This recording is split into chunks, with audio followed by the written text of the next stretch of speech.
Maka ulama dikumpulkan pula zikir pada waktu pagi, zikir pada waktu petang, zikir pada waktu malam. Ulama dikumpulkan pula supaya kita mudah pula nak baca. Kalau tuan-tuan nak cari sendiri daripada hadis, kan ada orang kata tak payah ni kita kena kembali pada Al-Quran dan hadis. Cari sendiri kan kita hadis. Jadi tuan-tuan, kita hadis bukan ada satu huruf, bukan ada 6, kan? Berlambah kita hadis, jenuh nak cari kan? Nak baca kita hadis apa pada waktu pagi, dan nak baca zikir apa pada waktu pagi. Maka ulama dia pun kumpul, okey, inilah bacaan yang kau patut baca pada waktu pagi. Macam contoh maksurat tu kan. Mana ada zaman Nabi SAW, Nabi kata bacalah maksurat pada waktu pagi dan petang. Memang tak ada. Tapi bacaan-bacaan tu ulama kumpul dan diajar. Baca yang ni 3 kali, yang ni baca 3 kali, yang ni baca 3 kali. Dia ajar begitu.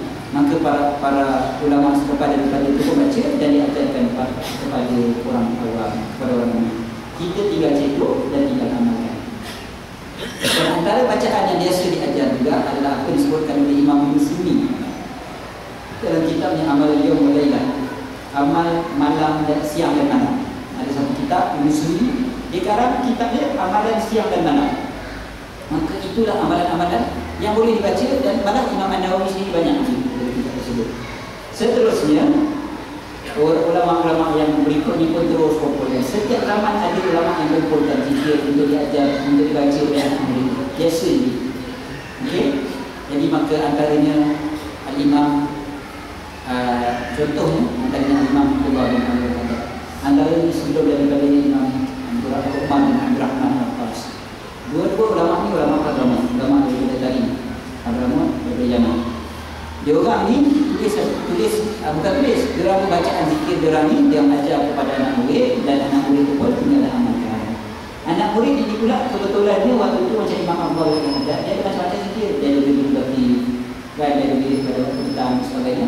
Maka anak murid ni pula kebetulan ada anak murid dia yang ada masalah dekat kampung dia. Kampung dia ditimpa ajaran sesat, dibawa masuk ajaran sesat dalam kampung dia. Ajaran sesat pada zaman tersebut saya tak tahu apa ajaran sesat ni. Ada yang kata Syiah masuk kampung dia, ada yang kata ajaran-ajaran macam lah yang masuk kampung dia. Dan macam juga tempat kita ni macam-macam ajaran sesat ada, kan? Ajaran itu, ajaran ini, masuklah ajaran sesat, sekularisme, liberalisme, semua ni ajaran sesat tu, kan? Sama ada difatwakan menjadi fatwa ataupun tidak difatwakan menjadi fatwa. Ada yang ajaran sesat yang difatwakan menjadi sesat, ada yang lagi banyak dia punya pengikut dia tapi tak difatwakan dia dengan fatwa bagi sesat. Kan? Walaupun dia punya pengikut dia kita ahli dia. Kan? Jadi sesat juga tu. Sesat sebab ambil fahaman kebangsaan, fahaman sekularisme dan sebagainya. Okey, ini semua fahaman sesat waktu tu. Bila anak murid dia tanya kepada Tok Guru dia pun kata Imam Al-Qadar lah, Imam Abdullah bin Al-Qadar. Dia pun jawab, dia kata bacalah bacaan ini secara berkumpulan. Dia suruh baca secara berkumpulan. Dia suruh anak mereka baca. Inilah bacaan yang dipanggil Ar-Ratib Asy-Syahir, ratib yang popular. Ratib yang popular. Maksud ratib apa? Maksud ratib ini susunan yang tersusun. Apa yang tersusun? Zikir. Zikir yang disusun. Dia susun zikir tu, maka dipanggil ratib. Kenapa dipanggil Ar-Ratib Asy-Syahir? Pasal banyak-banyak susunan zikir. Inilah susunan zikir yang popular. Namanya Asy-Syahir. Syahir maksudnya popular. Okey. Kemudiannya Ar-Ratib Asy-Syahir, tapi kita panggil Ratib Al-Haddad. Kenapa kita panggil Ratib Al-Haddad? Sebab dia punya pengarang dia Habibullah bin Alawi Al-Haddad. Maknanya susunan zikir oleh Imam Al-Haddad. Maka panjang pula nak sebut dia tu. Kan, kalau kita kata nak baca apa malam ni, bacalah baca susunan zikir oleh Imam Abdullah bin Al-Haddad. Kan pernah sebut dia. Maka sebutlah Ratib Al-Haddad. Habis itu. Itulah asalnya perkataan Ratib Al-Haddad tu, dan asalnya kenapa dibuat ataupun disusun ratib tersebut. Alhamdulillah, berkat bila orang kampung tu baca beramai-ramai, pada setiap malam mereka baca, akhirnya ajaran sesat itu pun tak dapat berkembang dekat masyarakat tersebut. Tentu sekalilah salah satu daripada hikmah yang saya tak nampak ni macam ni. Bila dibaca beramai-ramai, maka ukhuwah antara orang kampung ni kuat. Ada masalah apa-apa dia bincang. Ajaran sesat nak masuk payah, sebab orang kampung dia kuat, dia punya persaudaraan. Dan persaudaraan itu pula atas nama Islam, atas zikrullah, mengingati Allah. Jadi bila beramai-ramai ingat Allah SWT, maka orang yang nak bawa ajaran baru, ajaran sesat ni tak boleh masuk. Kan? Pasal orang, bila kita contoh kalau kita duduk seorang-seorang, senang orang pengaruh. Jadi bila kita duduk dalam kumpulan beramai-ramai macam ni, bila orang tak ajak kita kepada satu ajaran, kita akan tanya itu kepada kawan-kawan kita. Yang kumpulan kita tadi tu baca rakyat kita malam kita boleh jadi betul. Kalau aku kata begini boleh begini, dia kata kalau sikit jadi boleh terbang, betul kan? Boleh ke? Kawan kita pakai cairan, kalau ini kita pun boleh. Tak masuk ajaran sesat kan? Kita pun tak terpengaruh dengan ajaran sesat tu. Sebab ada di kumpulan begini. Perkumpulan begini juga lah yang Hasan Banna bawa usrah dipanggil usrah, kemudian dia disuruh baca surat dalam usrah kan. Usrah tadi itu perkumpulan demi perkumpulan dan dikuatkan, dan sampai pada hari ini dah budaya usrah itu ada. Kalau kita nak harapkan kuliah menjadi ramai, dia tak jadi. Tuan-tuan yang ada masalah, ada problem, kadang-kadang kita simpan dia lagi. Nak bertanya pada ustaz, tak ada peluang. Mungkin tak ada masa. Mungkin ustaz pun ditemui ramai orang dan sebagainya. Dia nak tanya pun tak sempat, dia pun mandi. Mungkin juga rasa duduk belakang sekali, nak takkan menjadi duduk belakang. Ustaz, soalan-soalan. Dah kali tak dua je lah dia lagi simpan orang. Dah kali ada sesat boleh masuk juga. Tapi bila ada kumpulan-kumpulan kecil begini, yang wajib zikir jadi insya-Allah dengan tuan. Dan paling tidak ini diajar supaya dibuat dalam keluarga. Kan? Saya sendiri diajar oleh ibu dan ayah saya, Allah yang ibu saya dan ayah saya, diajar daripada kecil. Kan? Daripada saya pun dah ingat dari lebih. Maknanya daripada kecil kan tak ingat. Kan? Saya ingat saya besar memang baca dah tadi. Daripada sekolah rendah ke sebelum sekolah rendah tu saya tak ingat. Tapi memang daripada kecil, sekecil-kecil tu memang dah baca. Baca satu keluarga, abang, kakak, adik, semua kan? Semua pakai baca. Lepas maghrib tahu dah mana ada Doraemon ke apa ke, tak ada. Memang zaman itu tak ada Doraemon kan.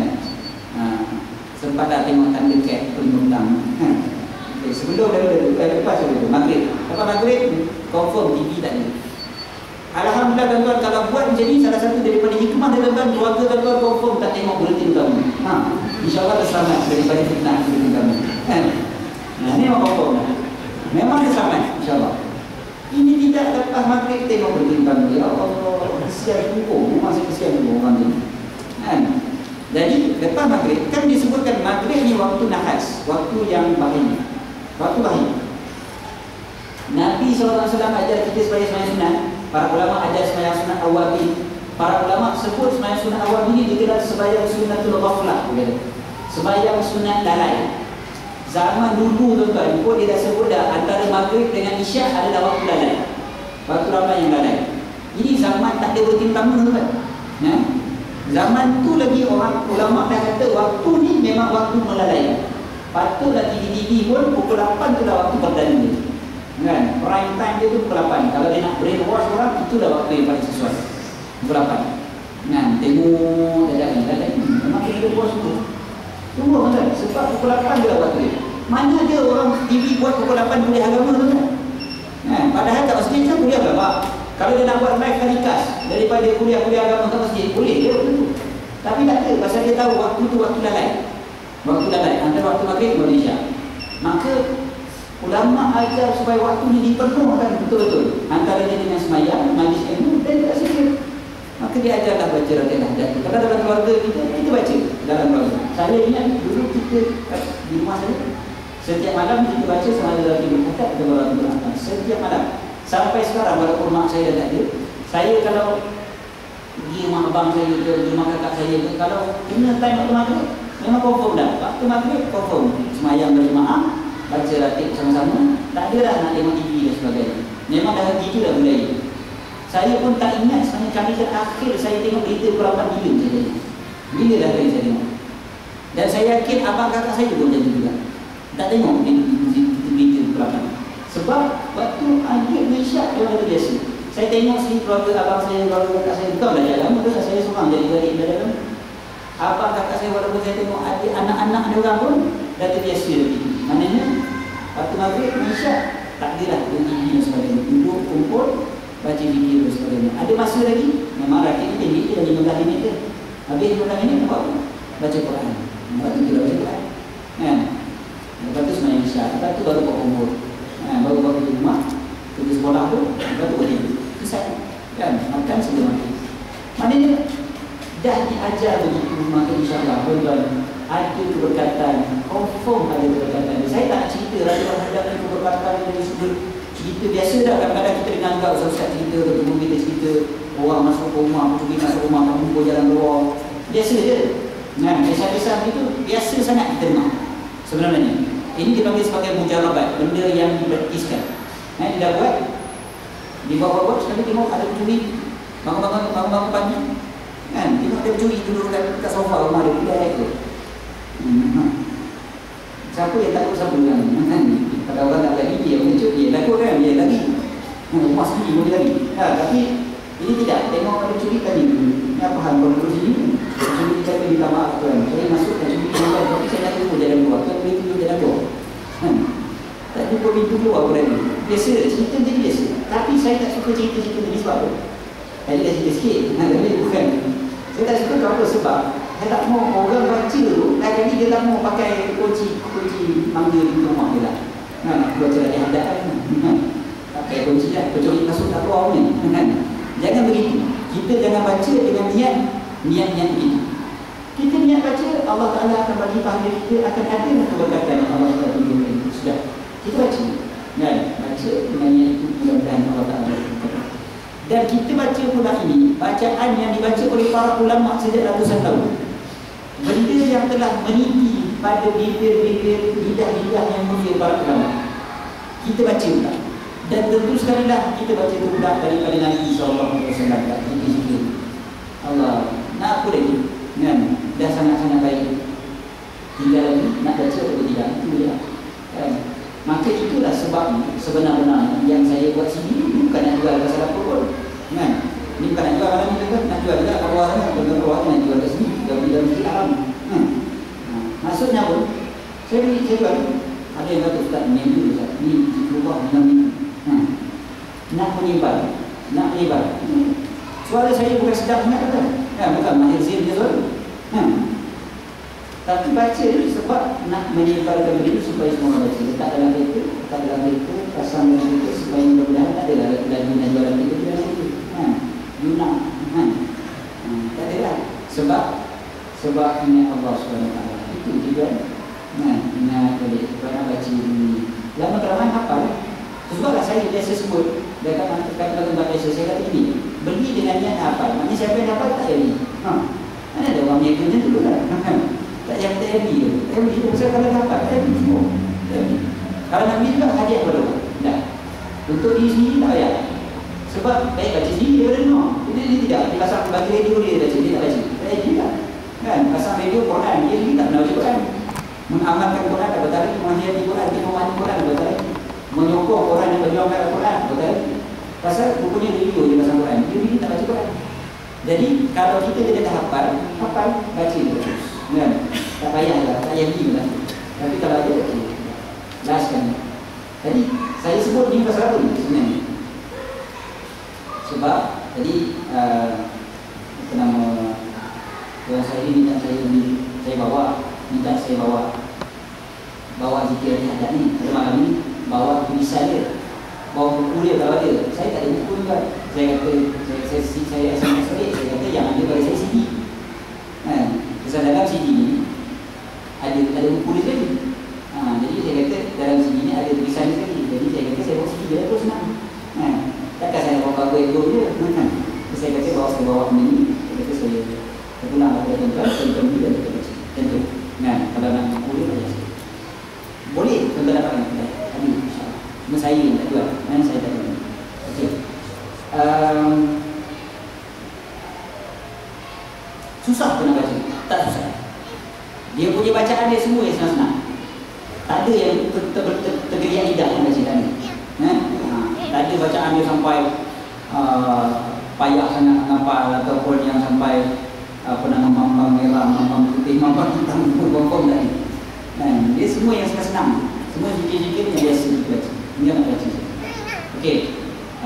Itulah tujuannya. Dan tuan-tuan kalau tak di malam itu pun tak ada masalah sebenarnya. Kalau boleh dapatkan dekat kedai pasal ini ada meeting record ataupun dekat website BNSC Berman. Cuma dapat siapa pergi malam ni boleh dapat sign insyaAllah. Saya bawa marker saya malam ni. Biasa Ustaz bawa pen, ini Ustaz bawa marker. Sebab nak sign sini sekarang ni. Jadi artis sekarang itu masalah. Okey. Itulah cerita tentang rotib al-hadad. Itu kesimpulan. Saya kadang-kadang rasa macam susah sikit nak sebut ni, nanti orang kata ada konflik of interest sebenarnya. Ajar ada tapi dalam hati ada sebut nama yang Kristian. Senang je tuan-tuan. Kalau tuan-tuan rasa nak bagi saya ikhlas, sebenarnya macam ni. Tuan-tuan pergi, pasal saya perlu bayar sini pada saya kat intim, saya intim yang mengedarkan.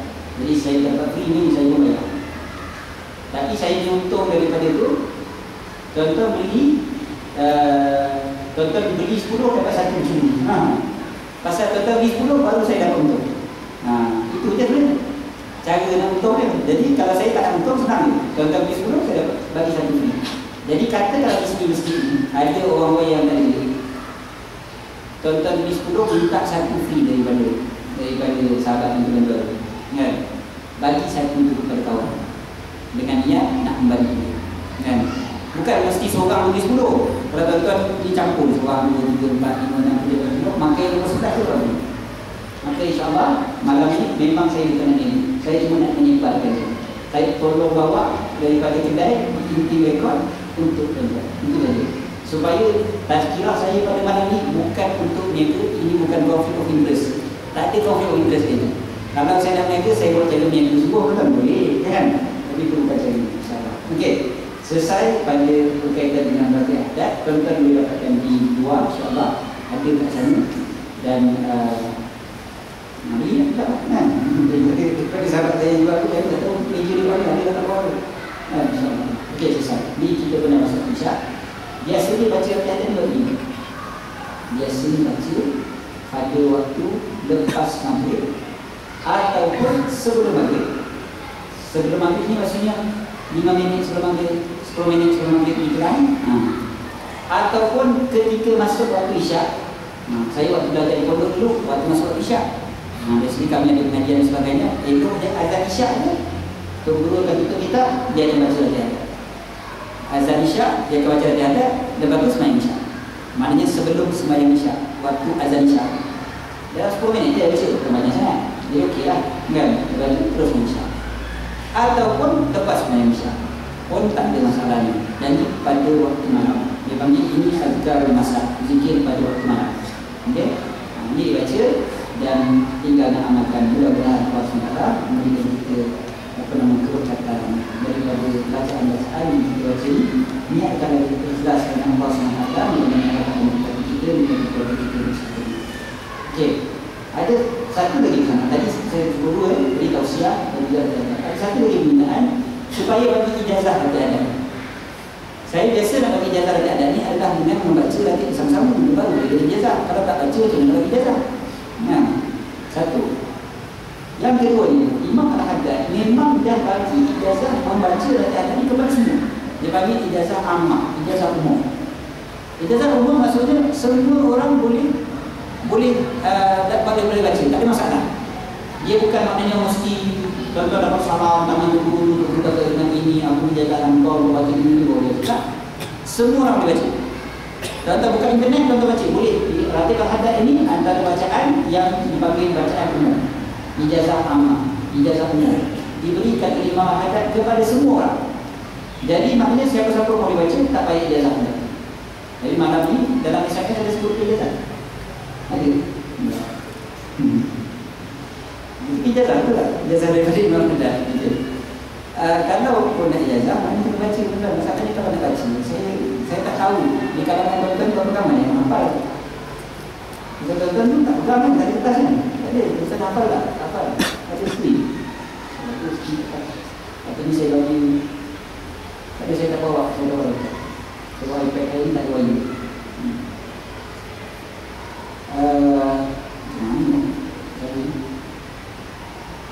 Kalau nak baca yang ramai, kalau tak hafal, ikut saya baca. Boleh? Boleh? Orang dari boleh baca lah. Boleh yang tu? Boleh lah, insyaAllah. Baca yang tu lah, baca ramai yang tu je. Saya risau nanti ramai yang termenung dia boleh baca. Itu dia dah. Berapa ramai yang hafal kan? Okay. Berapa ramai yang biasa baca? Angkat tangan. Boleh tak? Tolong angkat tangan siapa yang biasa baca. Saya nak tengok berapa ramai baca. Supaya bunyi suara tu ramai lah. Tak ada.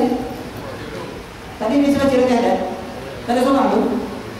Tak ada seorang pun. masjid ni. Memang mereka menjadi murid seorang. Seorang dia. Seorang dia.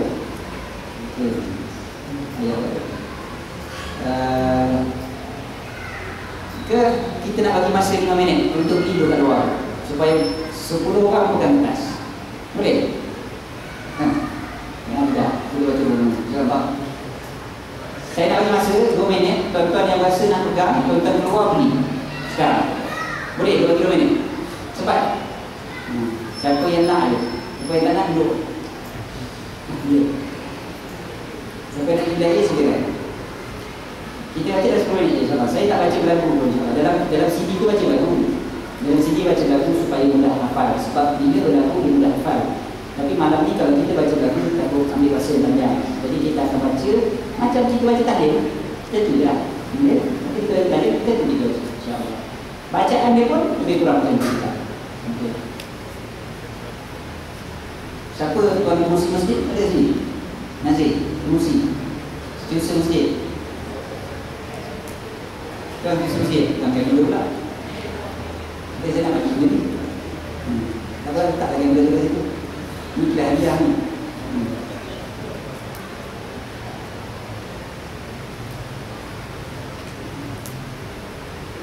Saya tak biasa buat macam ni tuan. Biasa saya punya kuliah macam ni. Biasa pengajar dia pasang sini kat depan. Ada dalam ni tuan buka dalam ambil bacaan.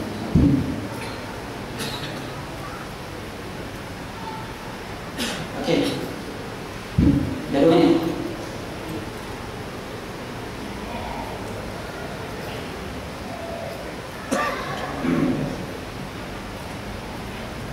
Bacaan dia boleh dengan Fatihah, ayat kursi, ayat al-Qur'an, semua hafalan kan? Contohnya Yasin, kita akan kursi hafal kan? Lepas tu, ayat Allah SWT pun kita hafalan, subhanallah alhamdulillah pun kita hafal. Subhanallah alhamdulillah pun kita hafal, alhamdulillah.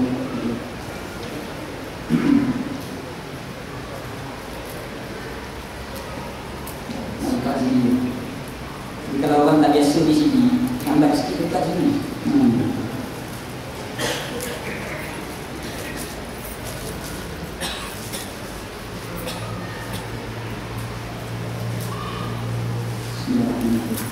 الفاتحة إلى حضرة سيدنا وشفيعنا ونبينا مولانا محمد صلى الله عليه وسلم. الفاتحة. بسم الله الرحمن الرحيم. الحمد لله رب العالمين الرحمن الرحيم مالك يوم الدين إياك نعبد وإياك نستعين اهدنا الصراط المستقيم صراط الذين أنعمت عليهم غير المغضوب عليهم ولا الضالين.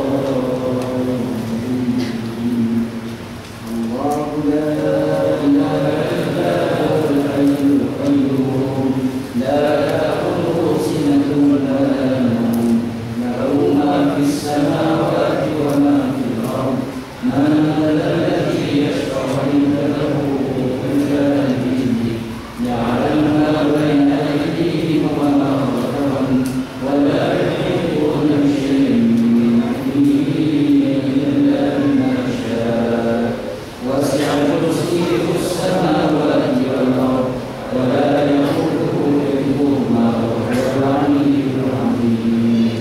آمن الرسول بما أنزل إليه من ربه والمؤمنون كل آمن بالله وملائكته وكتبه ورسله لا نفرق بين أحد من رسله وقالوا سمعنا وأطعنا غفرانك ربنا وإليك المصير. لا يكلف الله نفسا إلا وسعها لها ما كسبت وعليها ما اكتسبت ربنا لا تؤاخذنا إن نسينا أو أخطأنا ربنا ولا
أعوذ بكلمات الله التامات من شر ما خلق أعوذ بكلمات الله التامات من شر ما خلق أعوذ بكلمات الله التامات من شر ما خلق بسم الله الذي لا يضر مع اسمه شيء في الأرض ولا في السماء وهو السميع العليم بسم الله الذي لا يضر مع اسمه شيء في الأرض ولا في السماء وهو السميع العليم بسم الله الذي لا يضر مع اسمه شيء في الأرض ولا في السماء وهو السميع العليم رضينا بالله ربا وبالإسلام دينا وبمحمد نبيا رضينا بالله ربا وبالإسلام دينا وبمحمد نبيا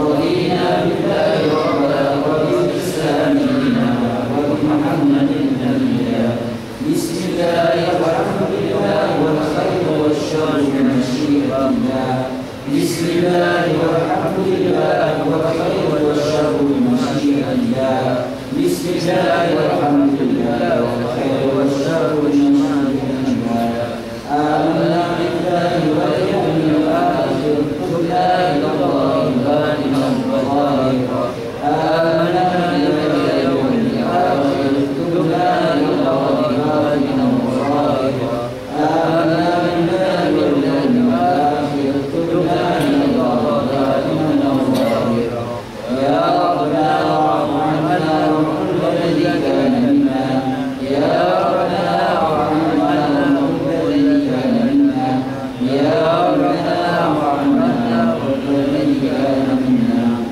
يا ذا الجلال والإكرام أمتنا على دين الإسلام يا ذا الجلال والإكرام أمتنا على دين الإسلام يا ذا الجلال والإكرام أمتنا على دين الإسلام يا ذا الجلال والإكرام أمتنا على دين الإسلام يا ذا الجلال والإكرام أمتنا